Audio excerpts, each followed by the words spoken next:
আসসালামু আলাইকুম প্রিয় দর্শক, জানিয়ে দিব এখনকার আলোচিত সকল দেশীয় খবর। শুরুতেই জানিয়ে দেব সংবাদ শিরোনামগুলো। নির্বাচন নিয়ে স্পষ্ট বার্তা দিলেন সেনাপ্রধান। ৫৪ বছরে ক্ষমতায় যারা ছিল তাদের শ্বশুরবাড়ির সম্পদ হু হু করে বেড়েছে, বলছেন জামায়াত আমির।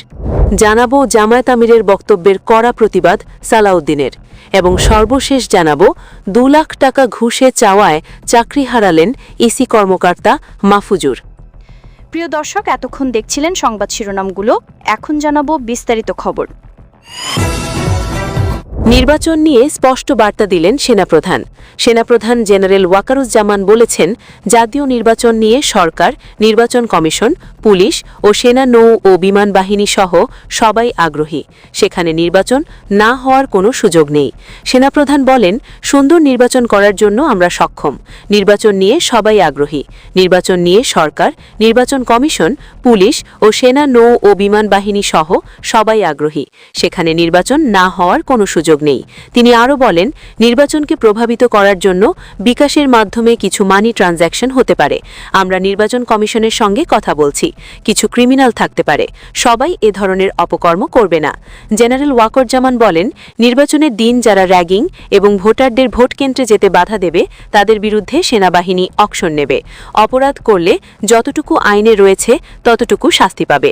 সবাই নৌবাহিনী প্রধান অ্যাডমিরাল এম নাজমুল হাসান বলেন, দিনে রাতে বিভিন্ন সময় অপারেশনের মাধ্যমে দুষ্কৃতকারীদের আটক করা হচ্ছে। সব সময় যেন তারা ভয় ও আশঙ্কার মধ্যে থাকে, সেই পরিবেশ অব্যাহত রাখতে হবে। আমাদের সবার উদ্দেশ্য একটাই, সুষ্ঠু, সুন্দর ও নিরপেক্ষ নির্বাচন।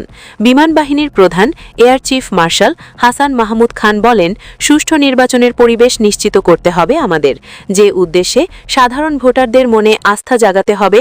যারা মাঠে মোতায়েন থাকবেন তাদের সবার দৃশ্যমান উপস্থিতি বাড়াতে হবে। কাউকে বসে থাকা যাবে না। আন্তঃবাহিনী জনসংযোগ পরিদপ্তরের বিজ্ঞপ্তিতে জানানো হয়, পরিদর্শনকালে সেনা, নৌ ও বিমান বাহিনী প্রধান বাংলাদেশ ধান গবেষণা ইনস্টিটিউটের সম্মেলন কক্ষে ঊর্ধ্বতন পর্যায়ে সামরিক কর্মকর্তা, ঢাকা বিভাগের গাজীপুর, নরসিংদী ও নারায়ণগঞ্জ জেলায় বিভিন্ন আইন শৃঙ্খলা রক্ষাকারী বাহিনী ও অসামরিক প্রশাসনের কর্মকর্তাদের সঙ্গে মতবিনিময় করেন। এ সময় আসন্ন জাতীয় নির্বাচন শান্তিপূর্ণ, নিরপেক্ষ ও সুষ্ঠুভাবে সম্পন্ন করার লক্ষ্যে আন্তঃপ্রাতিষ্ঠানিক সমন্বয় ও সামগ্রিক নিরাপত্তা ব্যবস্থাপনা নিয়ে আলোচনা হয়। আইএসপিআর আরও জানায়, ৩ বাহিনীর প্রধান পেশাদারিত্ব, নিরপেক্ষতা, শৃঙ্খলা, ধৈর্য ও নাগরিক বান্ধব আচরণের ওপর বিশেষ গুরুত্বারোপ করেন। এছাড়াও পরিদর্শনকালে ৩ বাহিনীর প্রধান এইড টু দ্য সিভিল পাওয়ারের আওতায় মোতায়েনরত সশস্ত্র বাহিনীর কর্মকর্তাদের কার্যক্রম সরজমিনে পর্যবেক্ষণ ও প্রয়োজনীয় দিক নির্দেশনা দেন।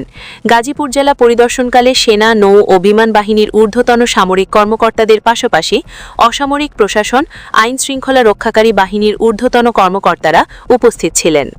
৫৪ বছরে ক্ষমতায় যারা ছিল তাদের শ্বশুরবাড়ির সম্পদ হু হু করে বেড়েছে, বলছেন জামায়াত আমির। বাংলাদেশ জামায়াতে ইসলামীর আমির ড শফিকুর রহমান বলেছেন, ৫৪ বছরে বহু দলের নেতা-নেত্রীরা দেশ পরিচালনা করেছেন।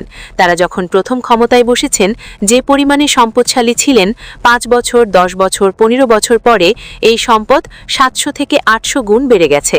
বাপের বাড়ি যাই হোক, শ্বশুরবাড়ির সম্পদ হু হু করে বেড়েছে।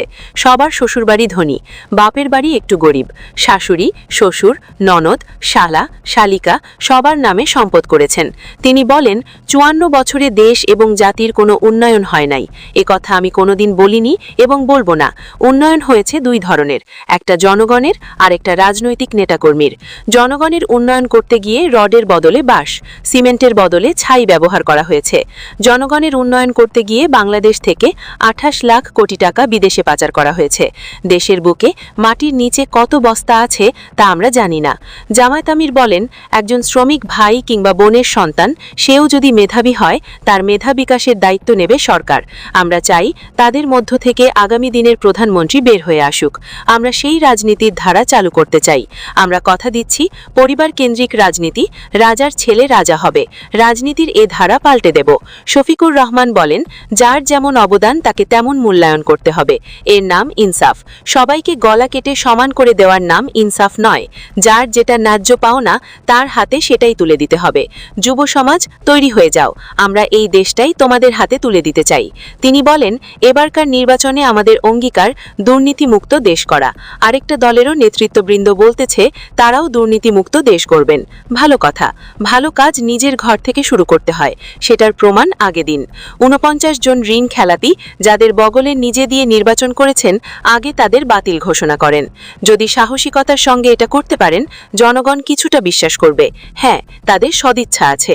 আর যদি ঋণ খেলাপিদের বগলের নিচে রেখে বলেন আমরা দুর্নীতিমুক্ত দেশ গড়ব, তাহলে বিষয়টা এমন হবে, আপনারা যা বলেন তা করেন না, আর যা করেন তা বলেন না। আমরা ওইটা চাই না। জামায়াত আমিরের বক্তব্যের কড়া প্রতিবাদ সালাউদ্দিনের। মুক্তিযুদ্ধের ইতিহাস বিকৃতির অভিযোগে জামায়াত আমির ডক্টর শফিকুর রহমানের বক্তব্যের কড়া প্রতিবাদ জানিয়েছেন বিএনপির জাতীয় স্থায়ী কমিটির সদস্য, কক্সবাজার ১ আসনে ধানের শীষের প্রার্থী সালাউদ্দিন। তিনি বলেন, গতকাল জামায়াত আমির সাহেব যে বক্তব্য দিয়েছেন, সেখানে তিনি বাংলাদেশের স্বাধীনতার ঘোষণাকে নিয়ে বিভ্রান্তিকর ও অসত্য তথ্য উপস্থাপন করেছেন।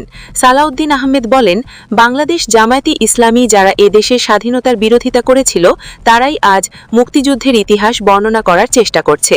গতকাল তাদের দলের আমির সাহেব যে বক্তব্য দিয়েছেন, সেখানে তিনি বাংলাদেশের স্বাধীনতার ঘোষণাকে নিয়ে বিভ্রান্তিকর ও অসত্য তথ্য উপস্থাপন করেছেন। তিনি দাবি করেছেন যে শহীদ রাষ্ট্রপতি জিয়াউর রহমান স্বাধীনতার ঘোষণা দেননি, কর্নেল অলি সাহেব দিয়েছেন। তিনি বলেন, জামায়াত ইসলামী একজন মুক্তিযোদ্ধাকে দলে যুক্ত করে কার্যত ভাড়া করে একটি সাইনবোর্ড দেখাতে চাইছে যে তাদেরও মুক্তিযোদ্ধা আছে।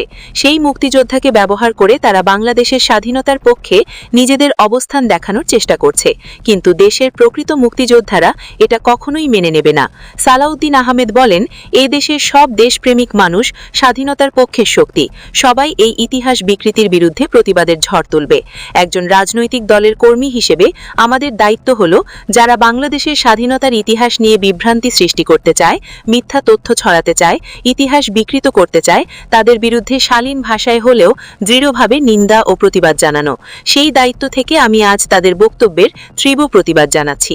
তিনি আরও বলেন, এ ধরনের বক্তব্য অস্বাভাবিক নয়, কারণ যারা ৭১-এ বাংলাদেশের স্বাধীনতার বিরোধিতা করেছিল, তারাই আজ ইতিহাস বিকৃত করবে, এটাই স্বাভাবিক। কিন্তু বাংলাদেশের মানুষ সব জানে, জনগণ জানে, আজ তারা নতুন রূপে নিজেদের মুক্তিযোদ্ধার পক্ষের শক্তি হিসেবে প্রতিষ্ঠা করার যে চেষ্টা করছে, তার সম্পূর্ণ প্রতারণা, ভণ্ডামি।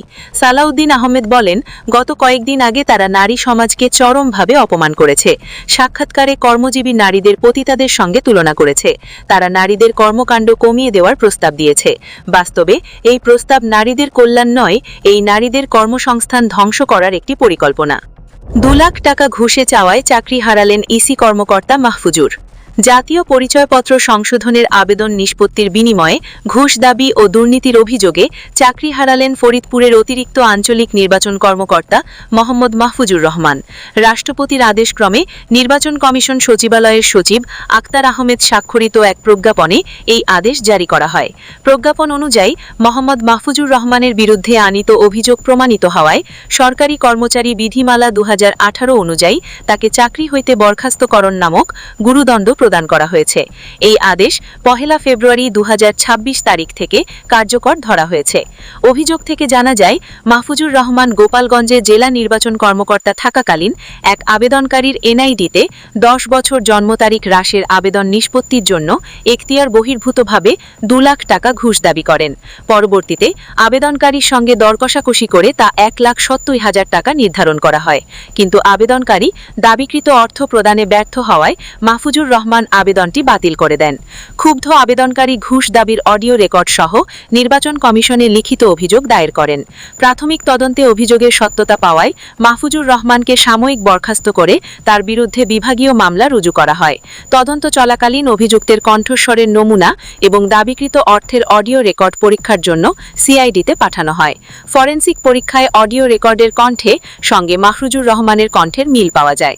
তদন্ত প্রতিবেদনে অভিযোগ সন্দেহাতীতভাবে প্রমাণিত প্রমাণিত হওয়ায় নির্বাচন কমিশন তাকে বরখাস্তের সিদ্ধান্ত গ্রহণ করে। এ বিষয়ে বাংলাদেশ সরকারি কর্ম কমিশনের পরামর্শ চাওয়া হলে তারাও তাকে বরখাস্তের পক্ষে মত দেয়।